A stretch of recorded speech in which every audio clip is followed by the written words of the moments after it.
Relevance campaign, as some people refer to it. Hopefully most of you have heard of History Relevance.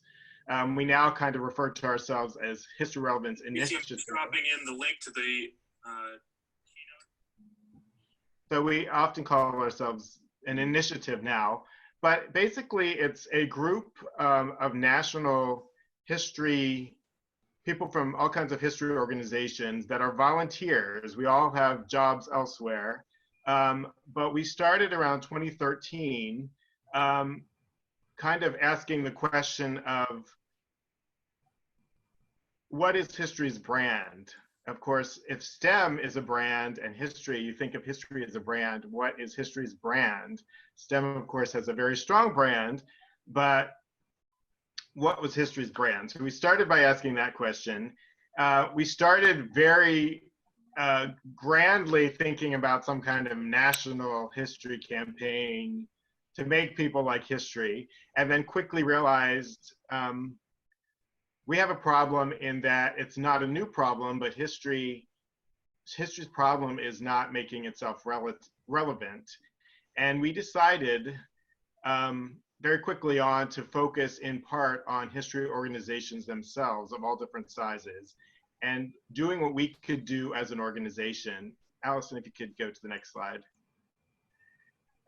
What we could do as a group of people to change the national dialogue and just to get more people talking about and asking what relevance means and how can we as an organization be more relevant. So that was 2013, and so we've been going for quite a few years.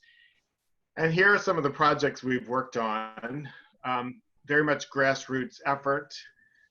Because we want to start the conversation and have people pick it up, and just we want it to be something that just begins and keeps going. So we came up with a value of history statement, which I'll talk about in a minute.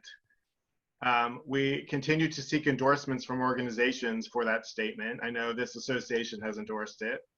But basically that is looking at history as a discipline. Another tool that we developed in the past year is called 5 Qualities of a Relevant History Experience. And it's an attempt to kind of further define what relevance means and how you know you're being relevant. So it's 5 different qualities. A particular exhibition or program doesn't have to have all 5 qualities to be relevant, but it's something to start with to get you thinking about whether you're producing relevant materials and products. So we do have some other tools in our toolkit on our website. historyrelevance.com is the main website for this effort.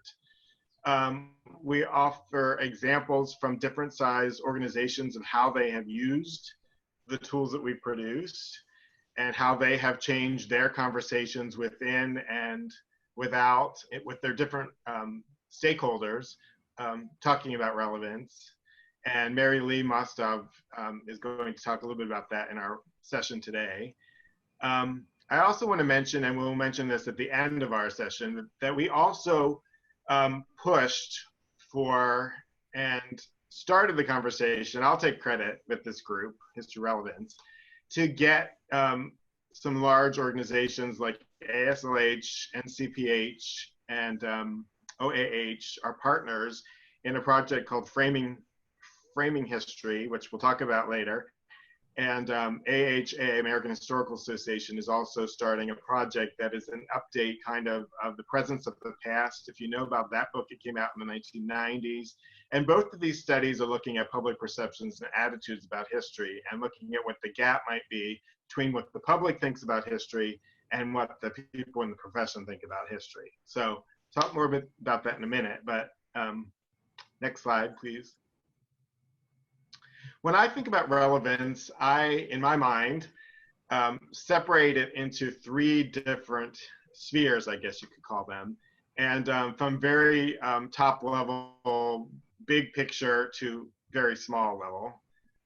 And so the first one is relevance of history as a society. So that's the biggest pictures. It's the discipline. And yes, if we can't make our own discipline relevant, then we have a problem. And so it's thinking of how to do that with many different stakeholders and trying to understand, like these two surveys I just mentioned, frameworks and the other one, is where is our audience with their thinking about history? And you can apply that to art or science or anything else. The second sphere then is relevance of each individual organization to its community. And obviously, we all exist within a community of sorts. Even if you're an online institution, you have a community. So how are you, what are you doing to be very specifically relevant to that community? Because if you're not relevant to that community, you have a problem as well. And then the third sphere of relevance really is on the personal level. It's how can you be relevant to each individual that interacts with your organization, whether that's visiting your website or coming through your doors.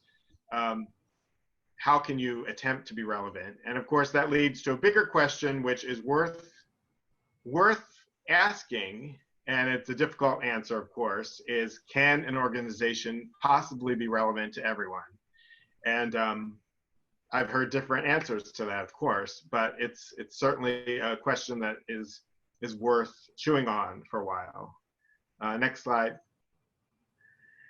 So I mentioned the value of history statement. This is on the website, historyrelevance.com, and this is the big view of history that we are asking organizations, not individuals, but organizations to endorse. And I think to this point, we have over 400 organizations across the country of all different sizes, from the Smithsonian and the National Archives to small, very small history organizations that have endorsed it. But basically, this is another tool for how to talk about history.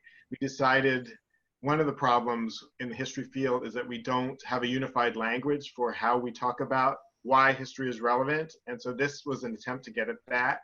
And this was a multi-year project to vet these, to come up with these 7 values. And we went to many different conferences, from the American Historical Association all the way to American Alliance for Museums, to even National History Day. We talked to teachers and students there about why history is important to them. And so that's kind of where these came from. I'm not going to go through each one. I don't have time to go through each one, but there's, if you go to the list on historyrelevance.com, you can see a better description of each one. Certainly, I think number 2 is one that we focused on a lot, critical skills.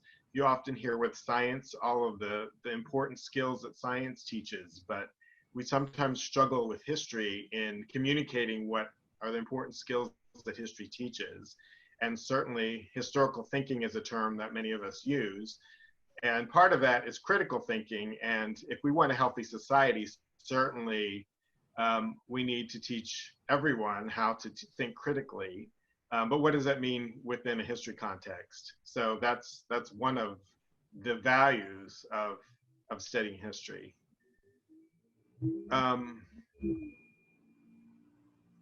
Next slide, please. So I mentioned this most recent tool that we produced, 5 Qualities of Relevant History Experience. These are the 5 qualities. You can see them here. I should point out that relevance is in the eye of the audience. People will define relevance slightly differently, but certainly the big questions to ask with relevance are, so what? Why should I care? Those are the big overall questions we should be asking. But these are 5 qualities that we came up with. And again, they are highlighted on the website, so I won't really go into them a lot now. But what we're producing should be applicable to our visitors, and it should be current and timely. And I think that's one of the areas that we've failed in quite often, is using what's going on in the world today, what's in the national dialogue or the local dialogue, and connecting that to the history, to the past, how we got to this point, making those bridges. So that's one of the 5 qualities. So next slide. And it's Allison. I'll turn it over to Allison. I'll let you introduce yourself, Allison. Thank you so much, Tim. I'm so glad that it's a real honor to have Tim as one of our presenters today, since he's been with History Relevance and really was part of the really burgeoning of thinking about these challenges and these programs and how we address it as a field and how we address it individually as an institution, to just put relevance in front of the work, all the history work that we do. And I'm going to I don't have any slides specifically today, so I'm going to stop sharing so that you can see our faces a little better. But I'm Allison Wickens, and I'm the Vice President for Education at George Washington's Mount Vernon. And I want to give a shout out to the other two panelists that we have with us today, Marilee Mostoff at Bainbridge Island Historical Association, and Danny Stuckel at the State Historical Society of North Dakota. The reason the three of us are sort of sharing our perspectives with you, I think Tim framed it really well. By pointing to sort of the two tools that we have really specifically for you to pull from in that value of history statement and the qualities of a relevant experience. But also this idea that history is relevant as an individual relationship between you and your visitor, also between you and your community and where your institution resides, and also between you and history as a discipline. So each one of us is going to speak a little bit to one of those different perspectives from a different institutional role. So I'm bringing the national institutional perspective, really thinking globally about the audience. But also, I wanted to speak specifically to the framing of how Mount Vernon as a historical institution is working to meet the individual audience needs. So, Tim mentioned there's a big conversation. Can you be relevant to everyone? I like to think that if an institution is audience-centered and designing programming around audience needs, you are able to feel relevant to so many people who walk through your doors, even for those individuals you didn't design those programs for. And I use relevance as a key way to help me set impact goals for the institution. I focus on learning goals as the Vice President for Education. And for those of you that aren't familiar with Mount Vernon, it's the historic home of George Washington, as well as the plantation upon which the primary estate has been preserved, also the outbuildings. Washington's tomb is there. We have a library for research library, as well as museum and an online presence. So there are lots of different ways that people encounter and interact with our mission. So as I was thinking about the impact that we want to have, I was using relevance and a history relevance statement to really articulate that. Because at one level, there's sort of this underlying sort of assumption of Washington's connection to our nation and our founding, and people who are in our nation are connected. So there's you can sometimes get lazy about relevance when you're thinking about a historical figure that people know about. But it's important to do that work about how is that person relevant and how do you as an institution want to support it. So to be specific, we have 3 outcome statements to support our impact work to make sure that we're audience focused. The first one is that we tell the story of Washington's biography in an inclusive way that centers around him as a civic leader. And so we want to, thinking about Washington as a civic leader is the reason that we have monuments to Washington today. So we want to connect that story, but people who come to Mount Vernon may not specifically have a connection to Washington as a civic leader. In fact, they may be thinking about Washington as a enslaver or as a military general, all the different reasons they might be thinking about Washington. So we have to be intentional about thinking about where they're coming, what's their approach to our content. Because my second outcome is that we provide a memorable and relevant experience to them, so that whatever narratives they're bringing to Mount Vernon, we're thinking about the content as being important to share his civic leadership. But if we're not thinking about it from a relevant perspective, it's really hard for them to make that connection.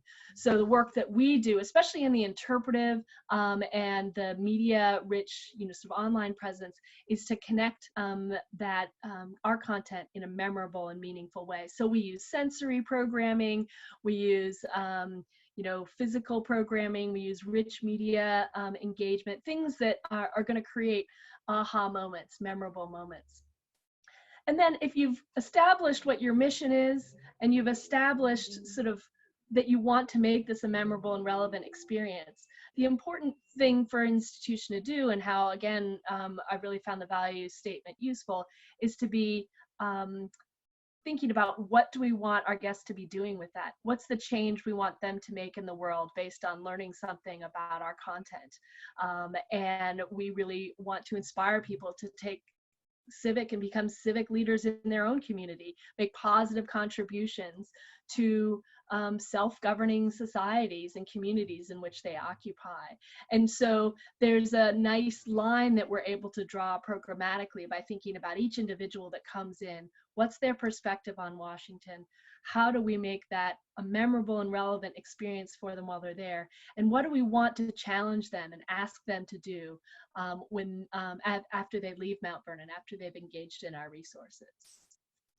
So I think when we look at our mission, it's got both preservation and education aspects of our mission. And I want to just address briefly that thinking about relevance doesn't just, even though I'm in education, relate to relevant interpretation or the impact on the visitor experience. You also really want to be thinking about what's going on in preservation and in your collection when you're thinking about the relevance of your institution to the individuals that are coming, because the work that you're doing to preserve your collection, the work that you're doing to care for it, is just as critical as the interpretation that you're doing in order to maintain relevance and to be thinking about the audiences and their needs. And then finally, there's an important distinction, I referenced this earlier, that you're thinking about, especially in this time of Zoom conferences, as we are occupying that space right now, to really think about the online presence and how you can be making things relevant. And sometimes access itself is the relevant work that you're doing, being in a space that allows people to be a part of your experience. And that means, taking programming online, creating things in an online environment for them to be able to engage in. So just 3 different ideas, again, that really help institutions think about their individual and how the value of history statement and historical relevance and creating relevant programming can be directed from just one institutional perspective. So at this point, I'm going to turn things over to my colleague, Marilee Mostov, excuse me, and got a few slides that we'll just start out sharing. You can hold off till I tell you, or do you have my, yeah. No, hold off. I'll hold off. Great, thanks. Hi, I'm Marilee Mostov. I'm currently the Director of Exhibits and Engagement at the Bainbridge Island Historical Museum on Bainbridge Island, which is a small little island in the Puget Sound, a ferry ride away from Seattle. And I've been in this position for just about a year now. 3 years ago, I moved to the island with my husband from Columbus, Ohio, where I worked for 15 years at the Columbus Museum of Art and worked as an educator and, transformed myself into what I call 21st century hybrid curator. So for any of you out there who work in an art museum, I think I can, hopefully give you a little perspective on how this transition works from art museum to history museum pretty seamlessly. So when I started in this role, I was really aware that there were going to be some differences curating, and I was thinking a lot about exhibits and curating at an art museum versus a history museum. So I was really looking around for some resources to guide me and to reflect on my practice. And I very quickly stumbled across the History Relevance Initiative and was really enthusiastic. I mean, I was like, grab it and go. This is what I needed for a couple of reasons. I mean, first of all, everything that was articulated so clearly there did affirm and reinforce ideas I already have about how to make history, whether it's art history or history relevant. You know, a lot of the ideas were the same kinds of things I was doing at an art museum for years, and often these ideas were kind of considered heretical. Like I was considered a provocateur and doing things that weren't always beloved by other curators or other directors, right? But this, you know, made me feel like I'm not crazy. Other people agree with me that these are really important values. And so that's great. But also on the flip side, I have to say, I love this initiative because it also challenges my thinking. And it shines a light on some areas that I maybe wasn't thinking about as a history museum curator. In some ways I can frame and look at history through different lenses. But I think the most important thing and most visible way I've used it in the last year, and what I'm going to talk about today, is I really use this initiative as a tool to make a case to our museum stakeholders for the things I do. And by stakeholders, I mean my colleagues. We only have 5 people on our team. We're really small, and that was a heavier lift. I mean, not such a heavy lift because they bought into my ideas, but to our museum board and our many volunteers and docents who I'm going to say are mostly older and pretty traditional in their thinking about what a history museum does, what a history museum exhibit looks like. And, you know, they were kind of wondering, like, why do my exhibits look like that? And why do I want to disrupt or reimagine school tours, right? And so one thing I did, well, first of all, I'm going to back up, and now you can put up the first slide, Allison, was I realized that I need to make a case and share why I do the things I do. Oh, thank you. When I opened up a special exhibit earlier this year, now you can go to the next slide. When I joined the museum, the director asked me to, in our small little special exhibit gallery, create an exhibit about the 100th anniversary of the ratification of the 19th Amendment. And I was like, okay, but I really wasn't excited about it. I mean, it's a great topic, but here we are, a little tiny island history museum, and I knew this is a big, messy national conversation and topic. And I quickly went in and found, like, we have no objects, we have no photographs, I don't have any oral histories. What am I going to put in this exhibit? And then I just leaned on my tradition, my practice, and I said, well, I want first-person stories, so I will interview local women. And this is what you see on the main wall. I interviewed 10 women. I looked for diversity, so I chose 5 women from the BIPOC community, a woman from Jewish heritage, a young high schooler who never voted. And I really just asked them all the same questions about their voting story, and then put excerpts on the wall. And then on another wall, you can go to the next slide now, Allison. Next slide, yeah. I did what I also always do in exhibits, is I included other diverse points of view, which is the visitors. I gave the visitors opportunities to answer these questions, what motivates them to vote and what prevents them from voting. And I found some more contemporary data about voting from the 2016 election. I compared, I don't know if you can see it really well here, but that center graph, men and women and how they voted nationally in the state of Washington and in our county. By the way, women vote more than men. Okay, so then I hosted 2 docent workshops prior to opening, and, you know, to help them figure out how to facilitate conversations about this topic. And I realized really quickly, they were kind of shocked about this exhibit. They didn't really know what to do with it. They weren't really sure why I was interviewing these local women, which made sense to me because I thought the biggest impact of this amendment is how it impacted their lives. And actually the following day I got an email from the board secretary listing 4 women, Susan B. Anthony, Alice Paul, and a few sentences about each one, and that she learned about them. And I realized, oh gosh, she's schooling me in information that I didn't include in this exhibit because they don't live on Bainbridge Island, right? And that's when I realized I had to find ways to communicate to the board.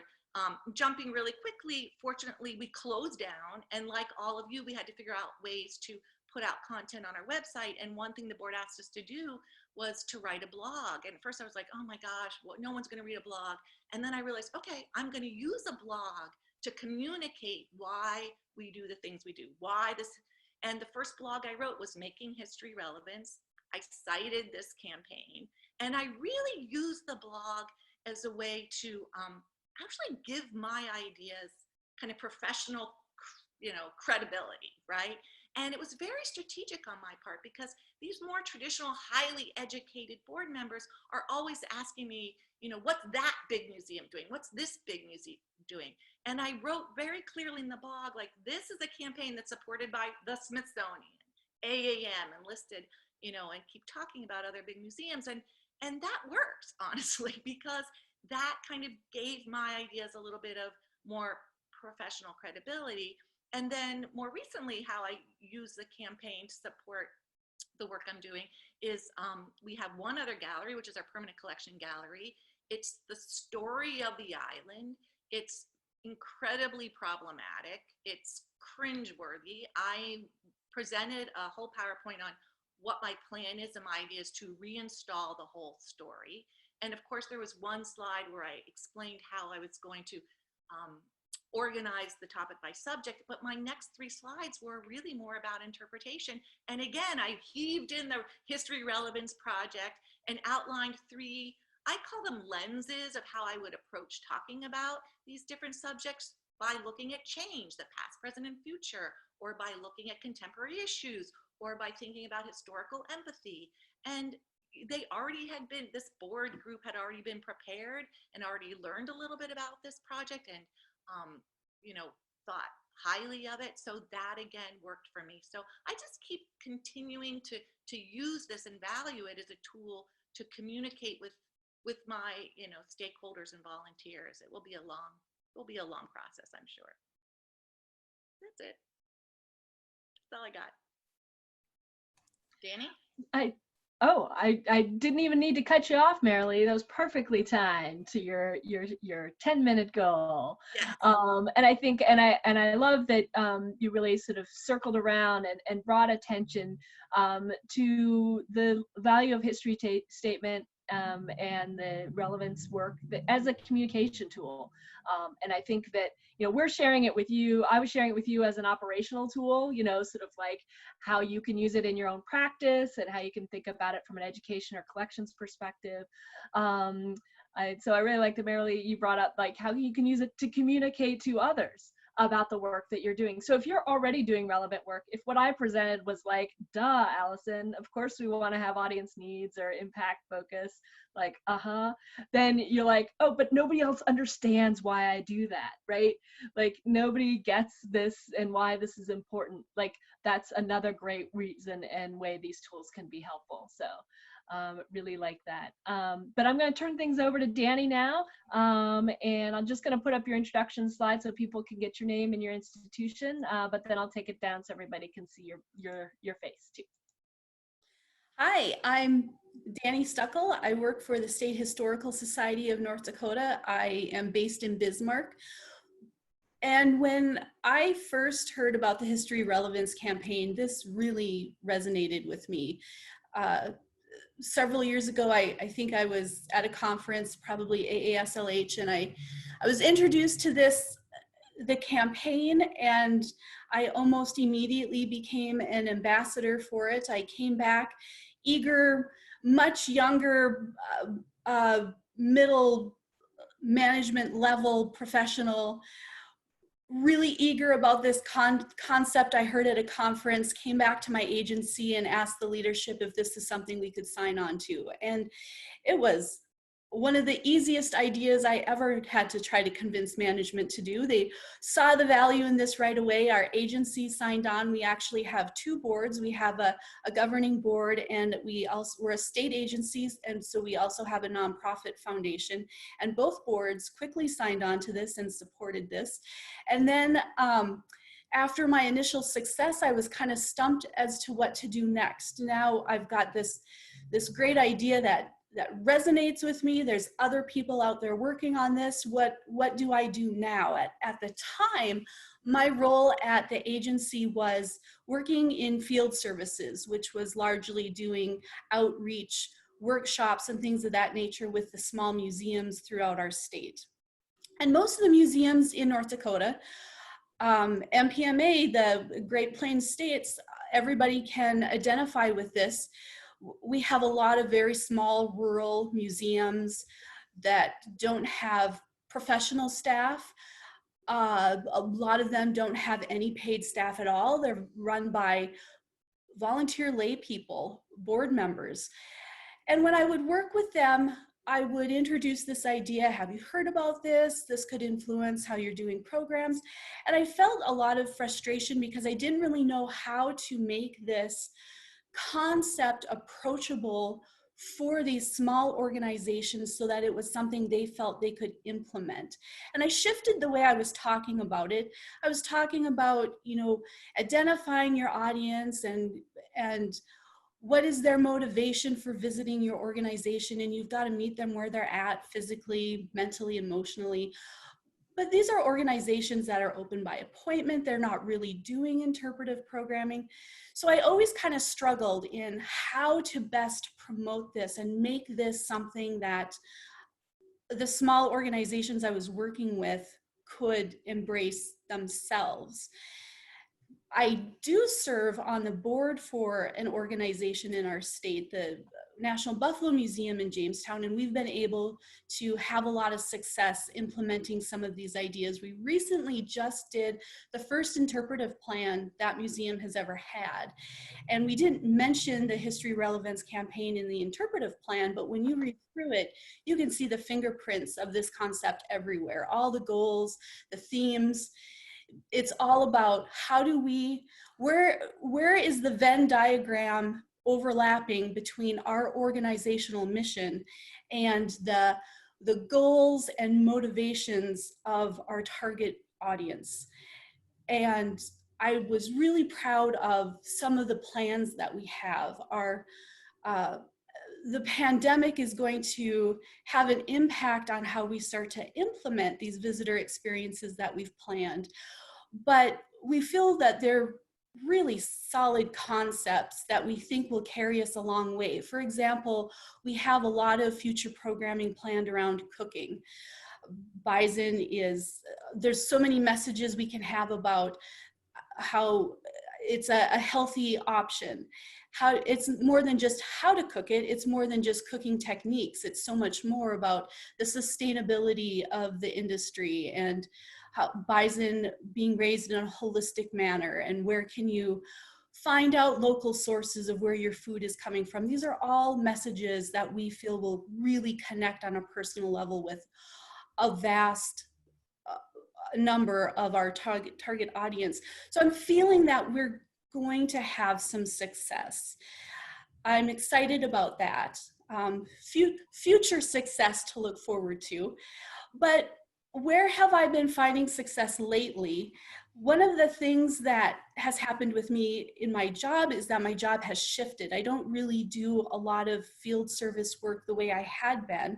Now I'm doing outreach with formal education. I'm the education outreach coordinator, working with teachers and schools and students throughout the state of North Dakota. And this has been a place where I have felt so much personal and professional success trying to spread this concept.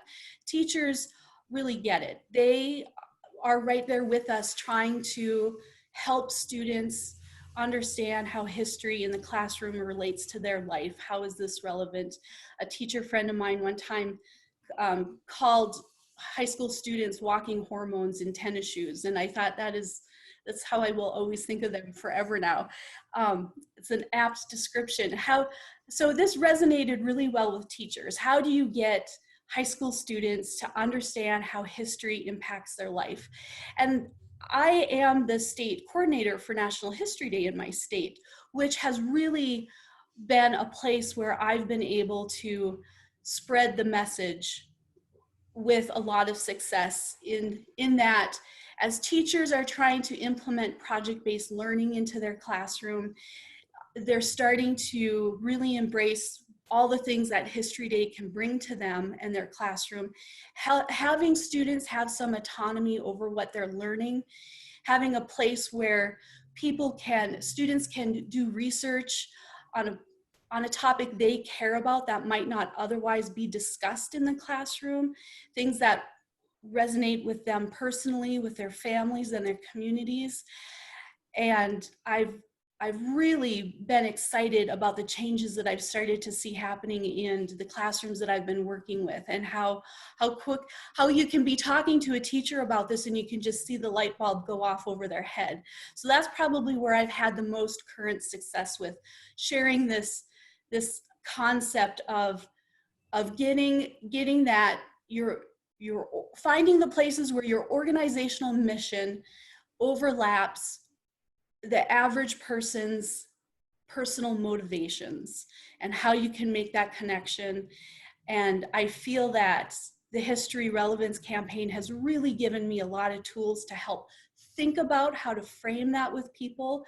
And I'm really looking forward to what's coming out next from the campaign, which leads us nicely around back to Tim and Allison again and what the future looks like for the campaign. Thank you.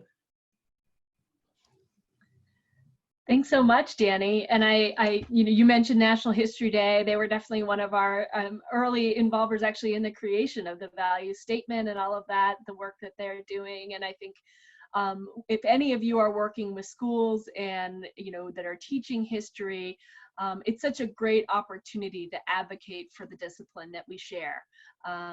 History teachers and museums of any type are sharing in the relevance of the history of the work that they're doing to care and preserve the past and to interpret it in the present. And so this great opportunity for us to use relevance to support the discipline. Danny, you queued us up so nicely for Tim and I, but I think before we talk about the future of where we want to go, I just want to pause and see if there are any questions or additional thoughts, shares about people and their thinking around that. Justin, are there any conversation chats or questions we should address? Didn't miss anything in the chat box, but we can queue up questions from the audience here if anyone has anything that they'd like to know about. I will put a second endorsement on that, or a fifth endorsement on National History Day. However many we got in here already. They just keep coming, right? Oh yeah. So I can jump in here, Allison, and just talk about these questions. Yeah. So I was going to say, Tim, in case there weren't questions from the audience, we brought our own. So for discussion. So Tim, take it away. I don't know that we need to discuss these necessarily, but I just wanted to give you these questions. I teach a workshop on relevance, and these are some of the questions that we use, which are good jumping off points to try to ask, what does it mean to be relevant? Who is relevant in our world today? I do a fun thing where I show a bunch of celebrities and musicians, pop culture, athletes, and I have the audience raise their hands if they think this person is relevant. Of course, not everyone agrees on relevance. So it leads to a really good discussion. And of course, some people are relevant to certain age demographics and not relevant to other age demographics. So that leads to a very interesting conversation. But what is the relationship between relevance and value? Are they connected? That's a great question to ask. One of my favorites is, can content be fascinating but not relevant? I think, not to point fingers, but I've been to a bunch of historic house museums on tours where you know, I'm a history geek, so I have found the content that's delivered very fascinating, but they didn't bother to answer the so what, why should I care, other than, oh, it's interesting information. So that's a lost opportunity, I think. I went to one presidential home run by the National Park Service. I won't say which one, but it was a rather obscure president nationally, not in that state, but did the whole tour. And I took the park ranger aside at the very end, just me and that person, and I said, can you tell me why this person is relevant? And she had a hard time answering the question. I thought, that's a problem. Certainly the question of, does history content change over time? Does its relevance change over time? You know, I mentioned the generational differences. Certainly we all know that a topic in history might not be as relevant, but then an anniversary comes up and suddenly it's in the national conversation or it's in your state conversation. So being nimble enough to address the national and state and local dialogue, what people are talking about, is an important part, I think, of being relevant. I don't know if there are any comments about these questions, but. Yeah, and our panelists are welcome to contribute as well. I was just going to chime in there, Tim. I agree with everything you said, and I think that one word that I've often used in my work is, how can I be responsive to the community and the culture? And I think that's one thing you're talking about as being relevant, is we're responding to what's going on around us and not do, as my older director used to say, just navel gazing, right? Like just what we want and what we care about, and not, you know, throwing it out and seeing how that relates to the community as a whole. Something that really strikes me here is your second question: what is the relationship between relevance and value? And that reminds me of something I meant to also comment on about how I've been using the History Relevance campaign, and that is for fundraising. So 2 weeks ago, our museum completed the first virtual ever fundraiser, which you're probably all embarking on or have embarked on. And we did a lot with very little direction, and I was making videos, and I kept asking the question. I'm kind of that nagging 2-year-old, but why does it matter? We have to tell people why we matter. So why? And I think the relevance is to value, is to, when people find value in our organizations, then they're willing to contribute, right? Contribute their resources. And I got the sense I was kind of the nagging everyone, like, no, we have to articulate why we matter. So why someone want to donate to us. And I've said since then that I would like to do some kind of workshop with our board and use this history relevance initiative ideas to get them thinking about how we need to articulate that, rather than just, you know, make the assumption that we have value. Is really articulating it. And I think there's a lot in your initiative that could guide us in that too.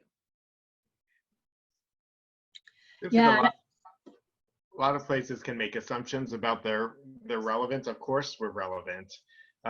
Mount Vernon certainly, and places like Monticello, Thomas Jefferson, they have large attendance. People all know who George Washington is around the country. But does that make them automatically relevant to everyone? No.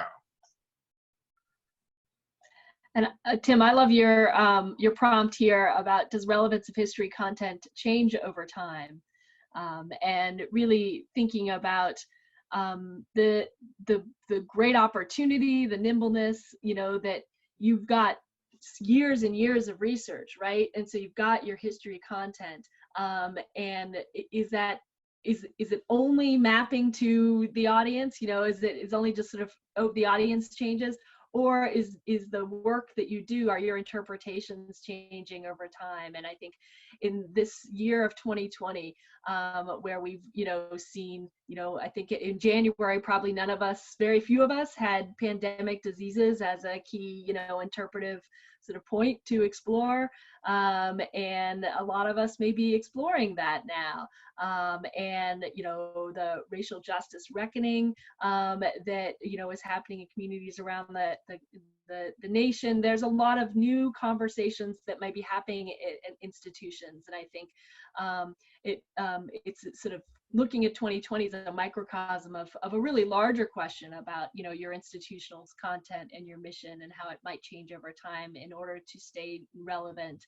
But it's also sort of a careful cautionary work. Like, you don't want to be that institution that abandons your mission, you know, without thoughtful institutional work, hard work to be responsive and nimble to different changes. So as you're exploring new ways to be relevant, always finding those ties between your mission and your audience perspective and needs.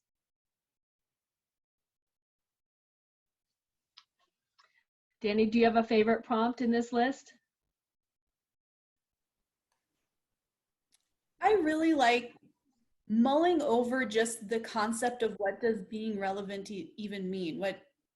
I love defining things. I've been so surprised when I'm speaking with somebody and we have completely different ideas of what it is we're talking about. So just getting down to the nuts and bolts of what are we really talking about here? What are we trying to communicate with somebody? I really like that. So just exploring the concept of what does this mean to resonate with people and connect with people. For me, it's as simple as that. Yeah, I think you're reflecting the exciting conversations that we often have in our steering committee meetings, and just sort of trying to explore these things. And that's really what drives the creation of the things in our toolkit and the things. And I want to make sure that everybody's clear. This is entirely volunteer. There's no sort of, you know, organizational structure. We get together on a quarterly basis to just explore these topics and figure out new ways we can support the field. So it's definitely an open conversation, and you know, always looking for new voices in this work that we do.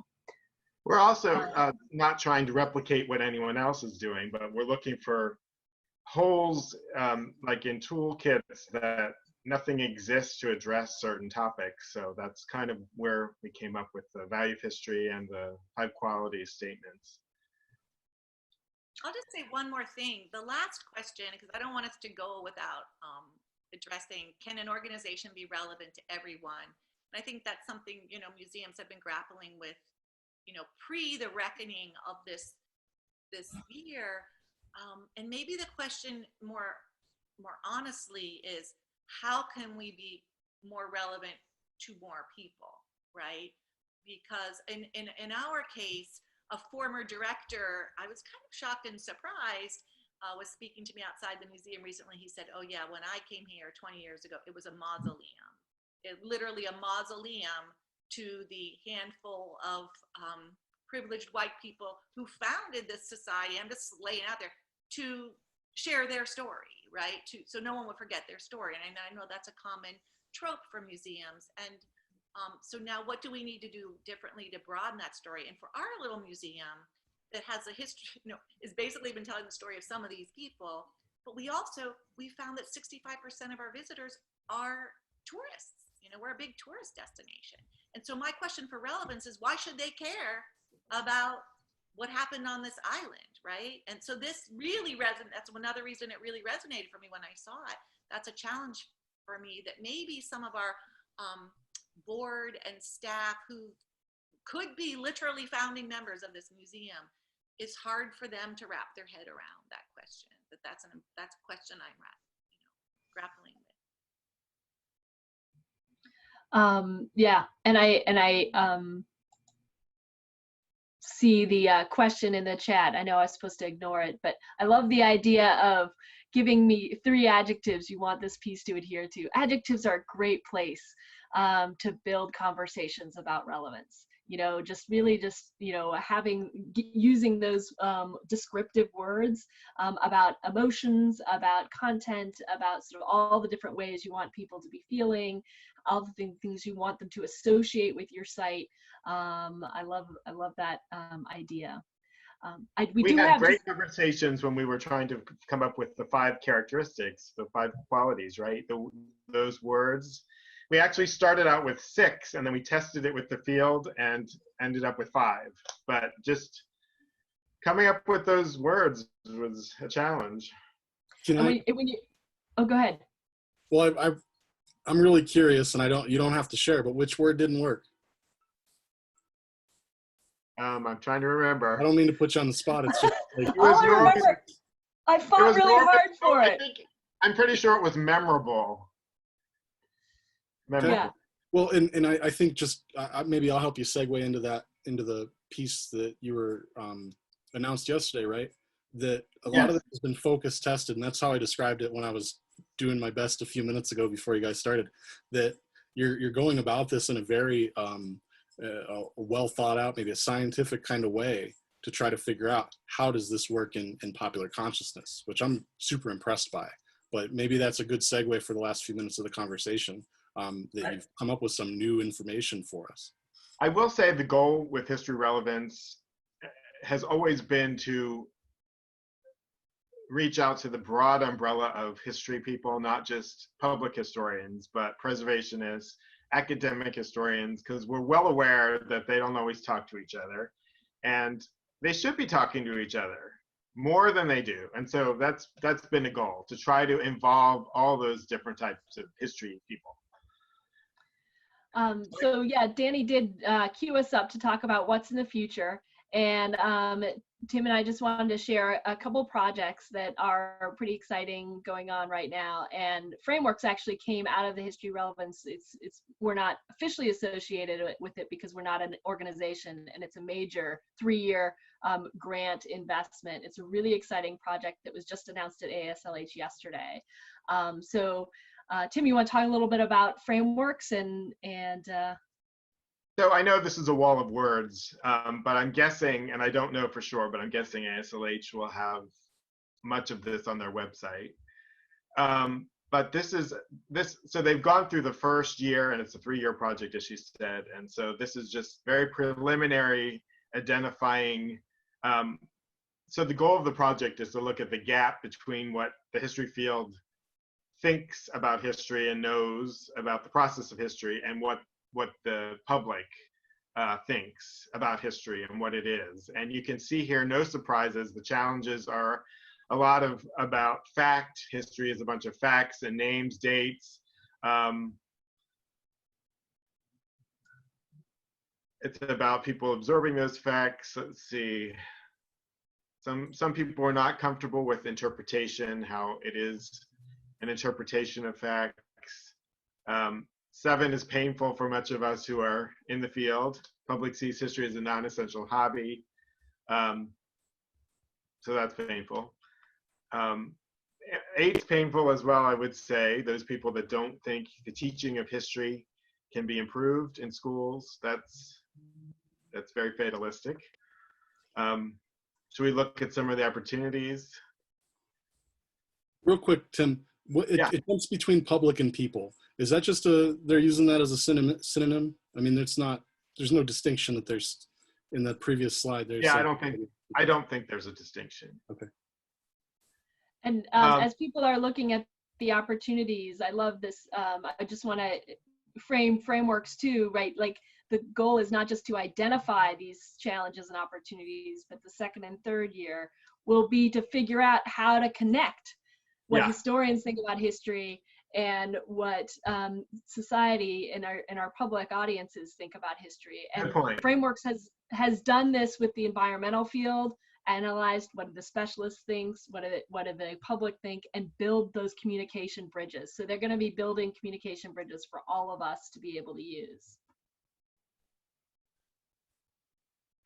So it's the very beginning, but yeah, the goal, I'm glad you mentioned that, because the goal is to provide some tools for how to bridge the divide that we think is there. And I think this is starting to show that it's there.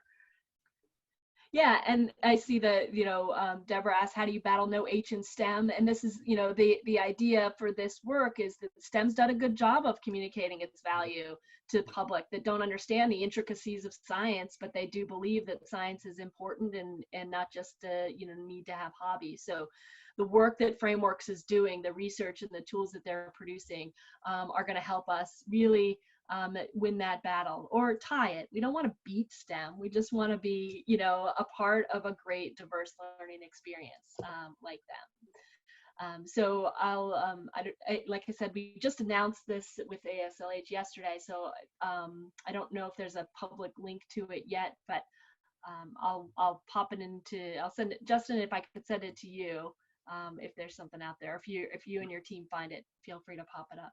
So I will say we don't have any information about the AHA one, and I forget what it's called, but I heard a session at ASLH about it, and I know that they are hoping to present the data next spring for that one.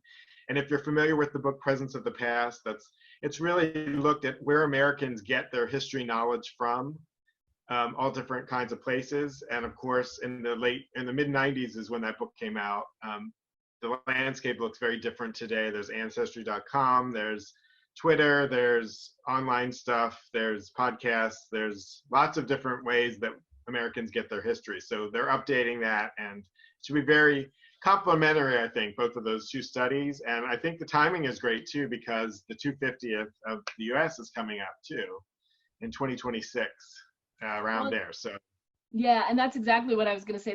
And just as a good takeaway, there's so much research and work happening right now on understanding history and its value. We hope to continue to share that and seeing all these different projects. Know that you're not alone as you may be trying to figure out this work on your own. There's one other initiative that I just wanted to mention too, which is called Made by Us.